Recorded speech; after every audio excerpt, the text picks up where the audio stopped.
Next concentration term हम study करने जा रहे हैं normality. What is normality? It is given by number of gram equivalent of solute in 1 liter of solution। 1 litre of solution में कितने gram equivalent present है solute के, that is normality. इसको हम रिप्रेजेंट करते हैं कैपिटल एन से। तो यहां पर रिलेशनशिप क्या होगी इसकी? Number of gram equivalent of solute upon volume of solution in terms of litre.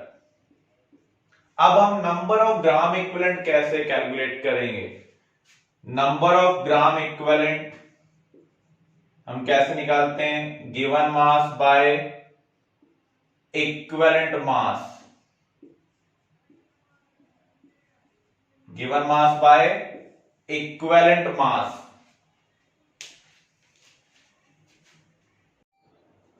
Molar mass के बारे में हमने स्टडी की है, फिर ये इक्विवेलेंट मास क्या है? तो हम स्टडी करते हैं equivalent mass.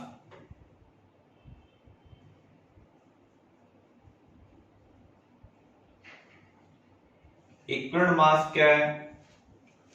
Mass of substance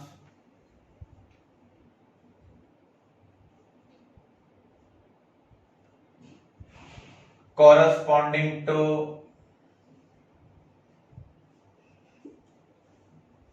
valency 1। Valency 1 के लिए किसी भी सब्सटेंस का जो मास होगा that is equivalent mass. Valency variable होती है, इसलिए इक्विवेलेंट मास भी क्या होगा? वेरिएबल होगा।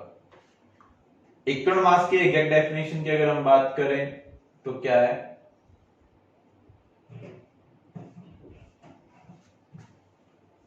Mass of an element which react with 1 gram of hydrogen. अगर वो कंपाउंड के साथ बना रहा है हाइड्रोजन के साथ, और 8 ग्राम ऑफ ऑक्सीजन अगर वो कंपाउंड ऑक्सीजन के साथ बना रहा है, और 35.5 ग्राम ऑफ क्लोरीन अगर वो कंपाउंड क्लोरीन के साथ बना रहा है, तो क्लोरीन के किस मास के साथ रिएक्ट करे? 35.5 ग्राम के साथ। तो इक्विवेलेंट मास अगर हमें किसी भी एलिमेंट का निकालना है तो हम इस तरीके से निकाल सकते हैं। डायरेक्ट रिलेशनशिप है। इक्विवेलेंट मास क्या होगा? Atomic mass by valency. Atomic mass को आप वैलेंसी से डिवाइड कर दें, आपको एलिमेंट का इक्विवेलेंट मास मिल जाएगा। इक्विवेलेंट मास ऑफ आयरन हमें निकालना है Fe2O3 में, FeO में। तो यहां पर आपको आयरन की ऑक्सीडेशन स्टेट निकालनी है। यहां पर आयरन की ऑक्सीडेशन स्टेट क्या है? +3। यहां पर आयरन की ऑक्सीडेशन स्टेट क्या है? +2। इसका मीनिंग यहां पर आयरन की वैलेंसी 3 है, यहां पर आयरन की वैलेंसी क्या है? 2 है। तो इसका मीनिंग यहां पर जो इक्विवेलेंट मास होगा वो क्या होगा? Atomic mass by 3। और इस केस में क्या होगा? Atomic mass by 2। Valency variable होती है, इसलिए इक्विवेलेंट मास भी क्या है? वेरिएबल है। ऐसे हम कुछ अदर केस और देखें।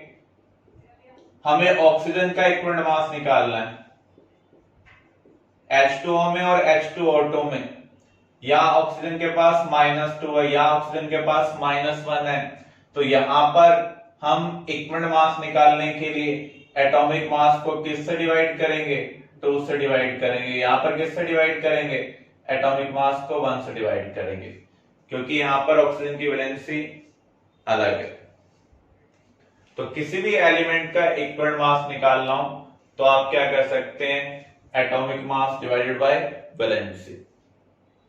अगर वो कंपाउंड फॉर्म में गिवन है तो उस केस में आप वैलेंसी निकालेंगे, उसके पास कितना चार्ज आ रहा है, जितना पॉजिटिव होगा उतनी वैलेंसी होगी, जितना नेगेटिव होगा उतनी वैलेंसी होगी। अगर आपको सिंपल एलिमेंट दिया हुआ है तो वैलेंसी हम कैसे निकाल सकते हैं, नंबर ऑफ वैलेंस इलेक्ट्रॉन, या फिर हम यूज कर सकते हैं 8 minus number of valence electron. किसी भी केस में वैलेंसी ग्रेटर देन 4 नहीं हो सकती। वैलेंसी निकालने के लिए आपको क्या रिलेशनशिप यूज करनी है, नंबर ऑफ वैलेंस इलेक्ट्रॉन्स और 8 minus number of valence electron. जब आपको सिंपल कोई एलिमेंट दिया हो, फॉर एग्जांपल नाइट्रोजन आपको दिया हुआ है, नाइट्रोजन का एटॉमिक नंबर कितना है 7, 2,5, यहां पर वैलेंस इलेक्ट्रॉन 5 है, तो अगर आप इसका यूज करते हैं तो वैलेंसी 5 आ रही है, जो कि पॉसिबल नहीं है, तो हम इसका यूज करेंगे, 8 माइनस 5 क्या होगा 3 होगा। इसका मीनिंग नाइट्रोजन की वैलेंसी यहां पर क्या है 3। अगर आपको इसका इक्वल मास निकालना है तो एटॉमिक मास को किससे डिवाइड करेंगे, 3 से डिवाइड करेंगे। Clear. Equal mass of acid हम कैसे निकाल सकते हैं, उसके मॉलिक्यूलर मास को हम डिवाइड करेंगे बेसिसिटी से। बेसिसिटी क्या होती है, number of H plus ion given by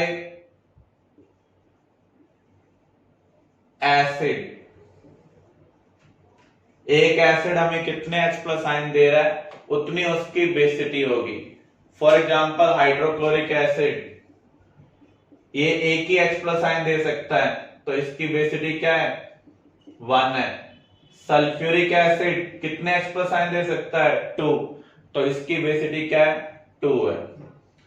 phosphoric acid, जब भी फास्फोरस वाला एसिड आ जाए तो आपको याद रखनी है बेसिसिटी क्या होगी, नंबर ऑफ ऑक्सीजन -1, तो यहां पर ऑक्सीजन 4 है, तो इसका मीनिंग इसकी बेसिसिटी कितनी है 3 है। ये तब है जब आपको एसिड विदाउट रिएक्शन दिया हो, लेकिन अगर वो किसी रिएक्शन में दिया हुआ है तो बेसिसिटी डिफरेंट भी हो सकती है। फॉर एग्जांपल H2SO4 को हम सोडियम हाइड्रोक्साइड के साथ न्यूट्रलाइज कर रहे हैं, इस प्रोसेस में ये कंपाउंड बना रहा है NaHSO4 sodium hydrogen sulphate plus water. तो यहां पर अगर आप सल्फ्यूरिक एसिड के पॉइंट ऑफ व्यू से देखें, इसने कितने H प्लस आयन रिलीज किए हैं, जब ये इसमें कन्वर्ट हो रहा है तो इसने एक ही H प्लस का लॉस किया है। इसका मीनिंग यहां पर इसकी बेसिसिटी क्या होगी 1 होगी। तो बेसिसिटी क्या है, number of H plus ion given by acid actually in the process. तो यहां पर एक्चुअली इसने कितना H प्लस रिलीज किया 1। यहां पर हम मैक्सिमम पॉसिबिलिटी की बात करेंगे जब उसने कोई रिएक्शन नहीं दी हुई है।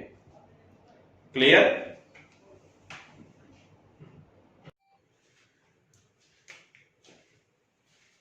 Determine equivalent weight of H3PO4. Second, H2SO4 in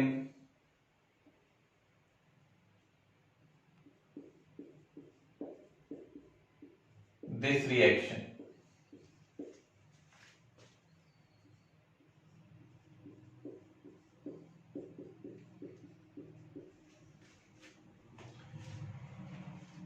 equivalent weight जब भी हमें किसी भी एसिड का निकालना है तो हमें क्या यूज करना है,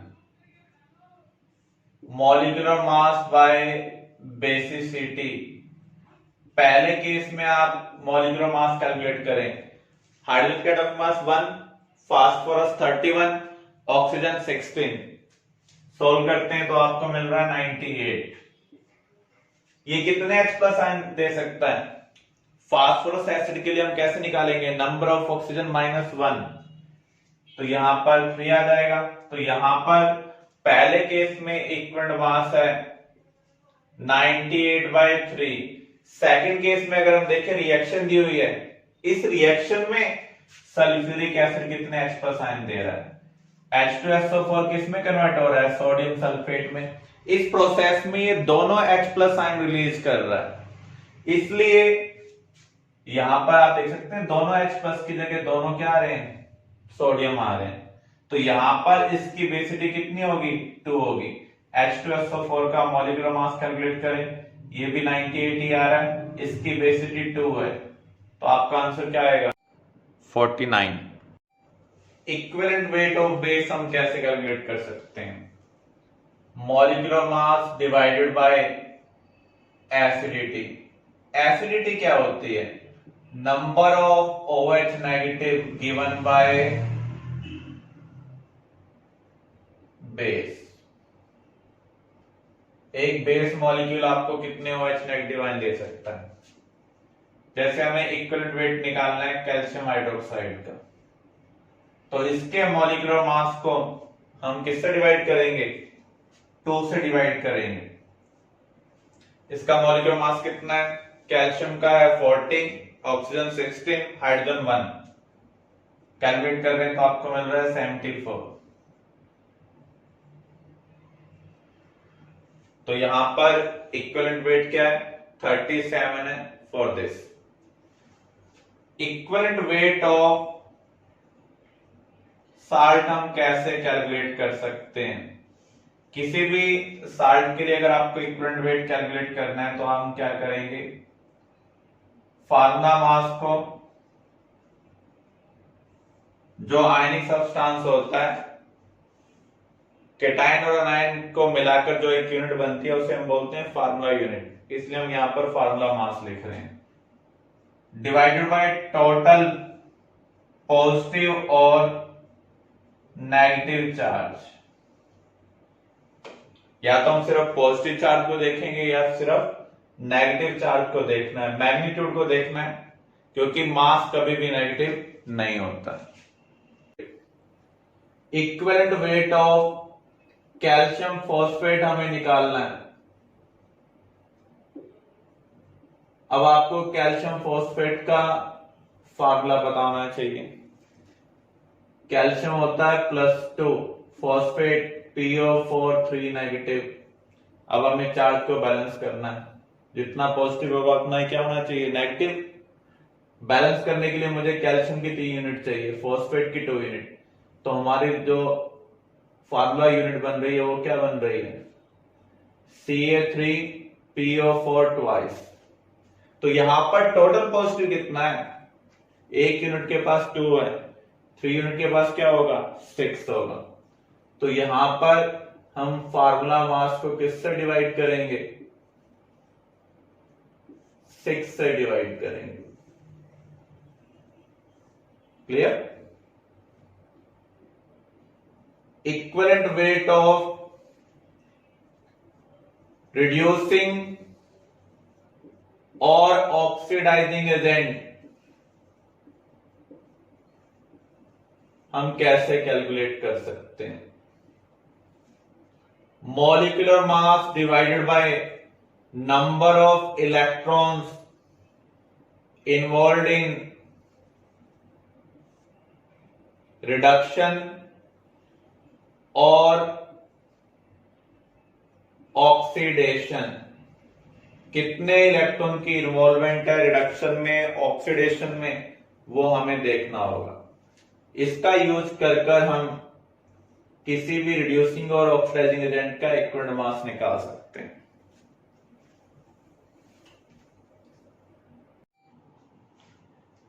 अभी हमने इक्विवेलेंट वेट के रिगार्डिंग जो डिस्कशन किया है वो एलिमेंट के लिए कवर किया था। एलिमेंट के लिए इक्विवेलेंट वेट हम कैसे निकाल सकते हैं, एटॉमिक वेट बाय वैलेंसी। अगर हमें किसी एसिड के लिए निकालना हो तो उस केस में हम मॉलिक्यूलर मास को बेसिटी से डिवाइड करते हैं। अगर हमें बेस के लिए निकालना है तो हम मॉलिक्यूलर मास को एसिडिटी से डिवाइड करेंगे। किसी साल्ट के लिए निकालना हो तो फार्मूला मास को हम डिवाइड करते हैं टोटल पॉजिटिव और टोटल नेगेटिव चार्ज से। अगर हमें रिड्यूसिंग और ऑक्सीडाइजिंग एजेंट के लिए निकालना है तो उस केस में हमें number of electrons involve in oxidation और रिडक्शन से डिवाइड करना होगा मोलर मास को। तो यहां पर जो हम डिवीजन के लिए यूज कर रहे हैं valency, acidity, basicity, total positive, total negative charge, ये सब क्या है, इनको हम बोलते हैं बैलेंस फैक्टर और एन फैक्टर। इसको हम क्या बोलेंगे, बैलेंस फैक्टर और एन फैक्टर। ये हमें खुद आइडेंटिफाई करना होगा गिवन सब्सटेंस एसिड है, बेस है, क्या है। उसके बाद हमें रिलेशनशिप को अप्लाई करना होगा। अब हम इसी से रेलेवेंट कुछ क्वेश्चन प्रैक्टिस करने जा रहे हैं। Determine equivalent weight of ammonia. Ammonia में इक्विवेलेंट वेट हमें निकालना है, तो हम मॉलिक्यूलर मास को किससे डिवाइड करेंगे, इसके बैलेंस फैक्टर से डिवाइड करेंगे। बैलेंस फैक्टर को हम सिंपली एन भी लिख देते हैं। तो यहां पर मॉलिक्यूलर मास है 17। अगर आप ध्यान से देखें यहां पर नाइट्रोजन क्या वैलेंसी शो कर रहा है, 3 शो कर रहा है, क्योंकि 3 हाइड्रोजन के साथ कंबाइन हो रहा है। तो यहां बैलेंस फैक्टर क्या होगा, 3 होगा। In this case ammonia H+ के साथ कंबाइन होकर अमोनियम बना रहा है। यहां पर अमोनिया किसकी तरह बिहेव कर रहा है, बेस की तरह बिहेव कर रहा है। जो H+ प्रोवाइड करते हैं वो एसिड है, जो H+ लेंगे वो क्या होंगे, बेस होंगे। तो यहां पर अमोनिया एक बेस का काम कर रहा है। यहां पर अगर हमें इसका इक्विवेलेंट वेट निकालना है तो इसके मॉलिक्यूलर मास को हम n से डिवाइड करेंगे। यहां पर n क्या है, नंबर ऑफ H+ इन्वॉल्व 1, तो 17/1। यहां पर इसका इक्विवेलेंट वेट कितना आ रहा है, 17 आ रहा है। क्लियर।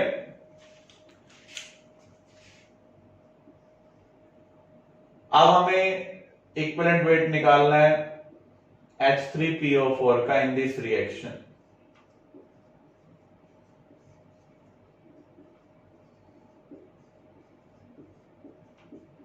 तो यहां पर हमें आइडेंटिफाई करना होगा गिवन सब्सटेंस किसकी तरह बिहेव कर रहा है। अगर आप ध्यान से देखें ये बेस है और ये क्या है, एसिड है। इसका मीनिंग यहां पर न्यूट्रलाइजेशन रिएक्शन हो रही है। न्यूट्रलाइजेशन रिएक्शन में क्या बनता है, साल्ट प्लस वाटर। अब एक जो एसिड है वो सबके सब H+ आयन एक साथ रिलीज नहीं करता, 1-1 करके रिलीज करता है। डिपेंड करेगा सामने बेस का अमाउंट कितना है। अगर हम यहां पर ध्यान से देखें H3PO4 किस में कन्वर्ट हो रहा है, Na2HPO4, die sodium hydrogen phosphate. तो यहां पर इसने कितने H+ का लॉस किया, 2 H+ का लॉस किया, क्योंकि यहां पर 3 हाइड्रोजन से 1 हाइड्रोजन रह गया। तो इस केस में इक्विवेलेंट वेट क्या होगा, इसके मॉलिक्यूलर मास को हम किससे डिवाइड करेंगे, जितने H+ की इन्वॉल्वमेंट है।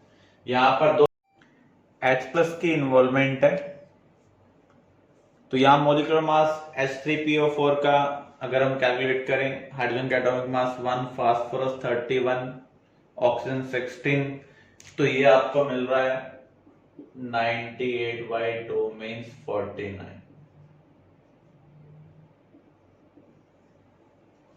नेक्स्ट केस Fe+2 कन्वर्ट हो रहा है Fe+3 में किसी केमिकल प्रोसेस में। ये कंप्लीट रिएक्शन नहीं है, रिएक्शन का कुछ पार्ट है।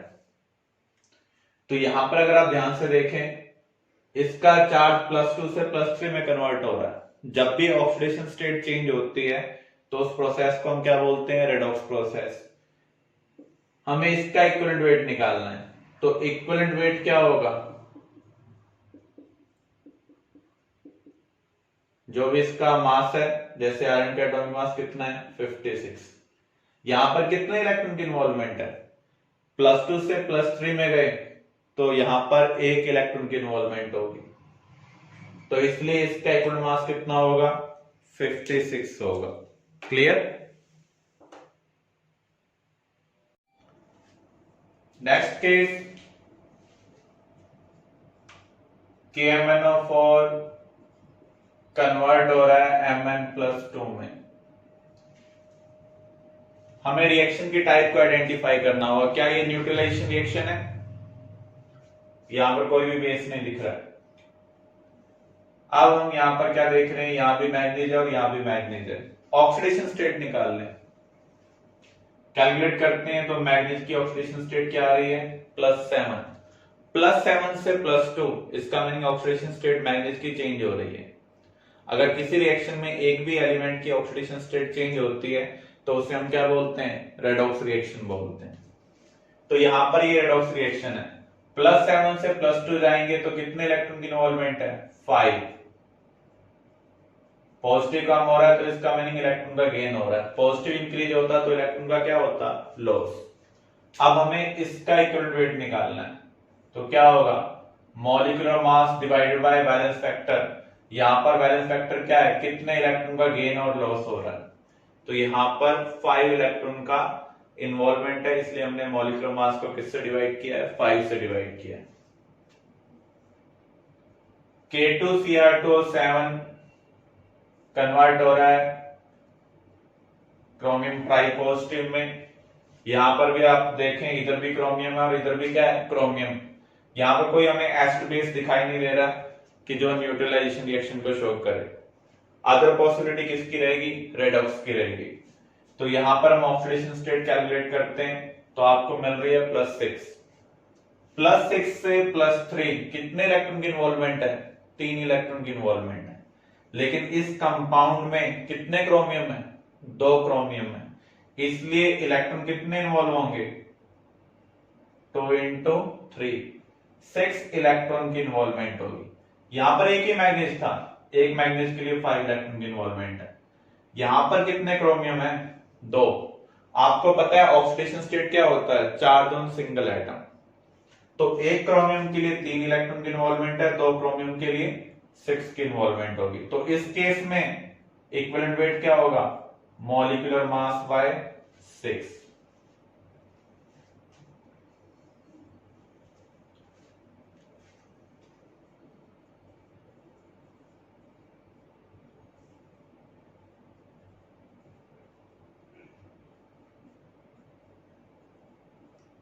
यहां पर मैंने एक केस जूम कर लिया जिसमें ये कंपाउंड इसमें कन्वर्ट हो रहा है। यहां पर मुझे इसका इक्विवेलेंट वेट निकालना है, तो हम कैसे निकालेंगे, अगेन आपको ऑक्सीडेशन स्टेट निकालनी होगी। सल्फर मेटल के साथ है तो -2। आर्सेनिक को अगर हम सोल्व करते हैं तो ये आपको मिल रहा है +3। यहां पर अब हमें प्रोडक्ट साइड देखना होगा, आर्सेनिक की ऑक्सीडेशन स्टेट क्या है। रूल्स के अकॉर्डिंग कैलकुलेट करते हैं तो आर्सेनिक का आ रहा है +5, सल्फर का आ रहा है +5। ये सब हम ऑक्सीडेशन स्टेट वाले टॉपिक में डिटेल में स्टडी कर चुके हैं, इसलिए मैं यहां पर इसको सॉल्व कर नहीं दिखा रहा हूं। अब आपको इलेक्ट्रॉन की इन्वॉल्वमेंट देखनी है।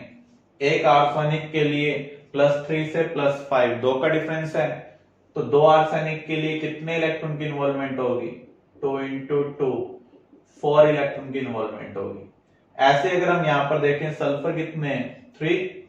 एक सल्फर के लिए कितने इलेक्ट्रॉन की इन्वॉल्वमेंट है, -2 से +5। स्केल में अगर आप डिफरेंस देखेंगे, -2 से 0 2, 0 से 5 5, तो टोटल यहां पर 7 इलेक्ट्रॉन की इन्वॉल्वमेंट है एक सल्फर के लिए। हमारे पास सल्फर कितनी है, 3, तो यहां पर 21 इलेक्ट्रॉन सल्फर के लिए इन्वॉल्व है। अगर आप ध्यान से देखें, ऑक्सीडेशन स्टेट इंक्रीज हो रही है। तो यहां पर हमने टोटल एक मॉलिक्यूल के लिए कितने इलेक्ट्रॉन का लॉस किया है, 25 इलेक्ट्रॉन का लॉस किया है। अगर इस कंपाउंड का मॉलिक्यूलर मास m है तो इक्विवेलेंट मास क्या होगा, molar mass by 25। Similar way में हम एक क्वेश्चन और सॉल्व करते हैं।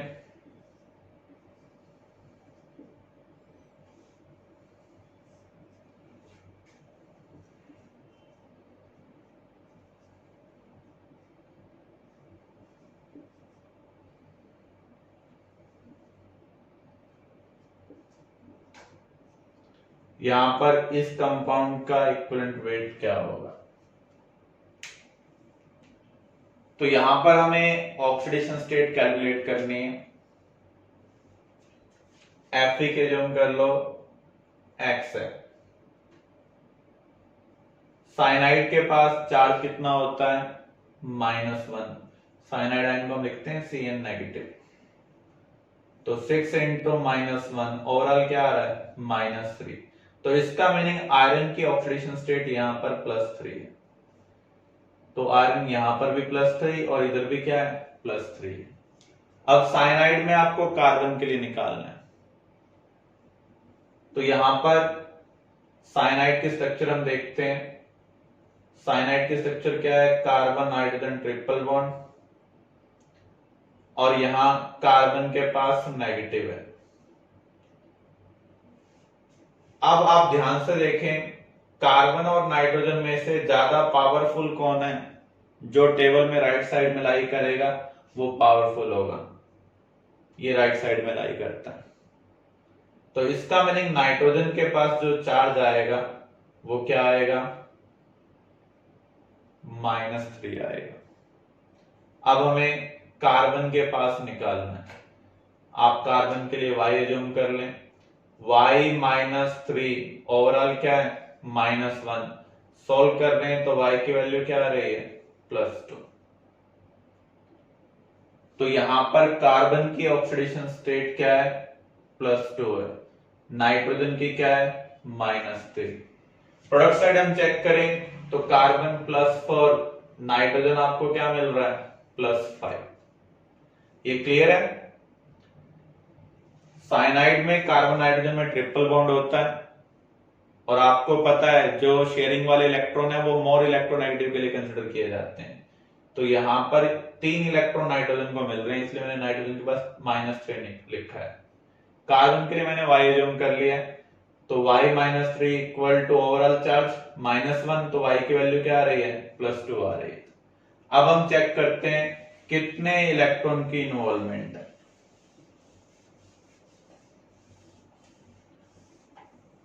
आयरन एक ही है, ऑक्सीडेशन स्टेट चेंज ही नहीं हो रही है, तो यहां पर 0 इलेक्ट्रॉन की इन्वॉल्वमेंट है। कार्बन +2 से +4, एक कार्बन के लिए 2 का डिफरेंस है। यहां कार्बन कितने हैं 6 है, तो 6 कार्बन के लिए 6 इंटू 2 इलेक्ट्रॉन 12 इलेक्ट्रॉन। अब हम नाइट्रोजन के लिए देखें, -3 से +8 कितने का डिफरेंस है 8 का डिफरेंस है। नाइट्रोजन भी यहां पर कितने 6 है, तो 6 इंटू 8 48 इलेक्ट्रॉन्स। टोटल कितने इलेक्ट्रॉन की इन्वॉल्वमेंट है 60 इलेक्ट्रॉन्स की इन्वॉल्वमेंट है। अगर इसका मोलर मास m है तो इक्विवेलेंट मास क्या होगा m/60। क्लियर।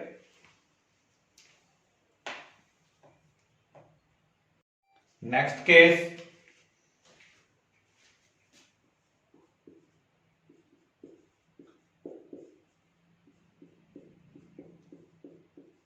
यहां पर हमें क्लोरीन का इक्विवेलेंट वेट निकालना है। अगेन ये कोई न्यूट्रलाइजेशन रिएक्शन नहीं है, तो हमें कंफर्म करना होगा ये रिडॉक्स है या नहीं है। 0 से हम कहां पर जा रहे हैं -1 और 0 से हम कहां पर जा रहे हैं +5। सेम एलिमेंट की ऑक्सीडेशन स्टेट निकाल कर देख लें। अगर आप ध्यान से देखें, सेम एलिमेंट का रिडक्शन भी हो रहा है और ऑक्सीडेशन भी हो रहा है। ऐसे केस को हम क्या बोलते हैं डिस्प्रोपोर्शनेशन रिएक्शन। तो यहां पर कितने इलेक्ट्रॉन की इन्वॉल्वमेंट है, एक के लिए 0 से -1 एक, 2 क्लोरीन है तो यहां पर मैं इसको N1 लिख रहा हूं, तो यहां पर 2 इलेक्ट्रॉन की इन्वॉल्वमेंट होगी।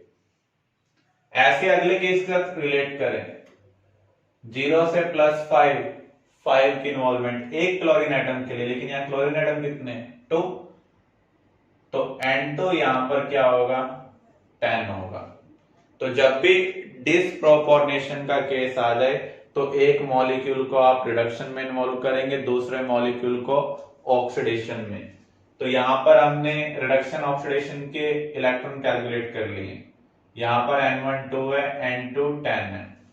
अब हमें वैलेंस फैक्टर कैलकुलेट करना है। वैलेंस फैक्टर आप कैसे कैलकुलेट कर सकते हैं? 1/n equal to 1/n1 plus 1/n2। तो यहां पर इसको हम क्या लिख सकते हैं? 5/10 प्लस 1/10। इसका मीनिंग n आपको मिल रहा है 10/6 और 5/3। तो हम अगर इसका इक्विवेलेंट वेट निकालना चाहते हैं तो मॉलिक्यूलर मास को, जिसको हम बोल रहे हैं m, किससे डिवाइड करेंगे? 5/3 से डिवाइड करेंगे। तो जब भी डिसप्रोपोर्शनेशन का केस आ जाए तो इक्विवेलेंट वेट हम ऐसे कैलकुलेट कर सकते हैं। तो यहां पर हमने एक केस में देखा 2 इलेक्ट्रॉन की इन्वॉल्वमेंट है, दूसरे केस में 10 इलेक्ट्रॉन की इन्वॉल्वमेंट है। इसके लिए वैलेंस फैक्टर निकालना है तो आप इस रिलेशनशिप का यूज करें। क्लियर? ऐसा नहीं है कि हम सिर्फ रिएक्टेंट साइड ही इक्विवेलेंट वेट निकाल सकते हैं, प्रोडक्ट साइड भी निकाल सकते हैं। जैसे मुझे यहां पर इसका इक्विवेलेंट वेट निकालना है।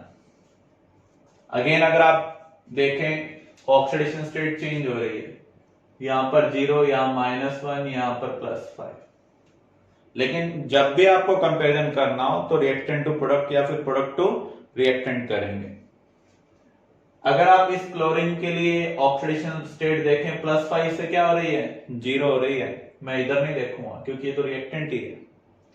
+5 से क्या हो रही है? 0। अगर मैं इसको रिएक्टेंट एज्यूम कर रहा हूं तो पैसिव रिवर्सिबल रिएक्शन नहीं है। रिएक्टेंट वर्सेस प्रोडक्ट देखा जाएगा, प्रोडक्ट वर्सेस रिएक्टेंट देखा जाएगा। तो यहां पर +5 से हम कहां पर जा रहे हैं? 0। यहां पर कितने क्लोरीन एटम है? एक ही क्लोरीन एटम है। तो यहां पर अगर इसका मोलर मास m है तो आप किससे डिवाइड करेंगे? 5 से डिवाइड करेंगे, क्योंकि यहां पर एक क्लोरीन के लिए कितने इलेक्ट्रॉन की इन्वॉल्वमेंट है? 5 इलेक्ट्रॉन की इन्वॉल्वमेंट है। क्लियर?